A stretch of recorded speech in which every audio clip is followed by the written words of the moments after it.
On Wednesday, when the Hela provincial government declared the Tagali local level government area a fighting zone, people in Karida village were burying some of the 18 women and children killed in a brutal attack on Sunday morning. The villagers had just returned from a compensation payment demanded by the neighboring village, and although they had no immediate part in the conflict, they were accused of providing refuge for members of the warring parties. Total population blomibla tripla council wet Munima Karita 1 Karita 2 estimated figure Morsema 6,000.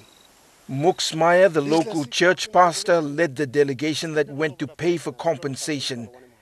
It wasn't their fight, but they took responsibility for the compensation payment. This last 6,000 population scattered all over the place now. Mipla no sabe emstalo wanemha. Mipla expect him na. Mipla like him. Government block country. By take care of Mipla. Mipla 1122 staff in chalo community. Mipla no na block staff now. Suppose Mipla staff lo here. And Mipla by all by finishing Mipla. Mipla no gadon block gun. One plus something lo defending Mipla. For years, their neutrality kept them relatively safe from the conflict between two tribal warlords who traversed these mountains between the Tagali area and the gold-rich Mount Kare in the Enga province.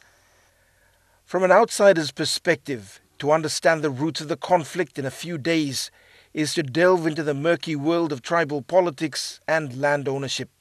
It's something that needs years to understand. On the surface, the roots of the dispute always leads to land and territory. But this conflict has been going on for more than a decade. Too long that many people know only of the deaths that have happened and the deaths that need to be avenged. Compensation blomibla custom ways plus awagim longan emnoga tortok. This land I go account for Islaman. This land I go account for Nablaman. This land mibla no save. And first time mibla harem tlanso. Man die was a pig dog. How much bla 70 bla 80 bla man many type in Inchalo Tagali allergy. First time mibla looking Karita 1 or 2 mibla no been looking now first time mibla looking 18 bla man die in Chala Karita 1. Mibla no got one bla biriwa and mibla all come killing mibla to mibla innocent. I received report of that killing late, very late in the evening at about 12 midnight when I was returning back from the police station to my residence. I could not do much about it. Early in the morning, I dispatched police to confirm the killing. On the way, they were stopped and returned back to advise me that there was a raid done. That was on early Sunday morning, and there was more killings. It was reported that there were 16 deaths. I advised the defense and the police again to proceed with a doctor straight to the scene to confirm. So the confirmation, it was confirmed that at the Munimir side there were 6. Proceeding on to Karita, there was this early morning raid at about 3 o'clock. There were 16 dead. In that 16 dead, there were two pregnant mothers.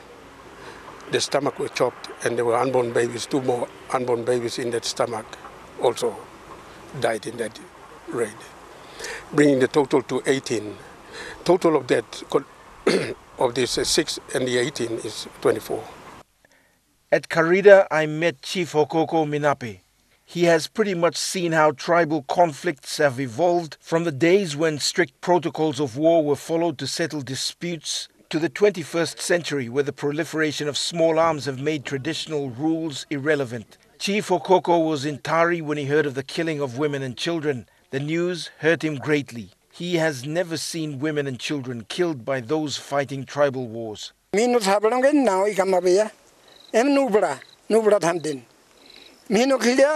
Na mi jadi mi hari mulut hari na mi thili bunwa nadi mi endai tu mi endai lo wane mi wari oro beginning na labuni meri number ya mo sem mama bolo mi lewa bolo mi ora sem na mi tu mi endai bini. Many of the people are still in shock. They haven't been able to mourn and they've left the village to hide in the hills in case there's another attack on the village. Only when the PNG Defence Force patrol we travelled with arrived in Karida did the villagers come out for the first time in 4 days. Mipla prat na basta. No mipla baiko wa. Absat korba ko beko wara atakali absatim lahabna. Dislab mandan. Absat mandan. Mol pasta plo mipla ogeta inside lo. Takali ogeta Hela na bi molo karida man tasala pasta.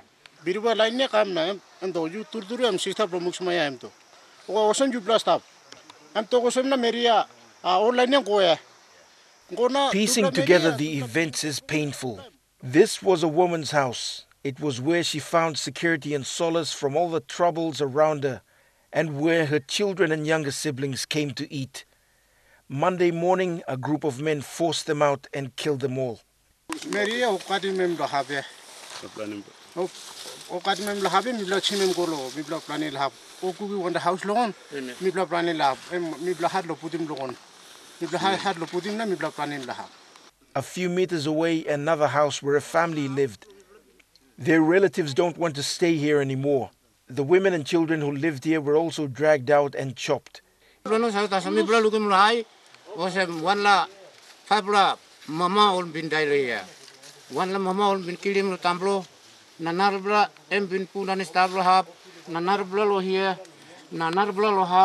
2018, the Hela provincial government negotiated peace for another lot of tribal conflicts. And for this government, it's been a priority to end the conflicts so that the province can move on from where it is now. They decided to take the law into their hands, and I think massacre and killing of innocent people has been far and wide been condemned by the international community, and I echo the same sentiment with Prime Minister as well. Compensation should not be the means of justice for the perpetrators. We must get to the bottom of it. Everyone, it can take 5-10 years, but they must be put on the watch list for the government, monitor them and hold them accountable. And severe penalty must be given, and we should not tolerate massacre and killing of innocent women and children. On the national level, the Police Minister Brian Kramer has been given the task of finding a long-term solution for the province. That strategy will be presented to Cabinet.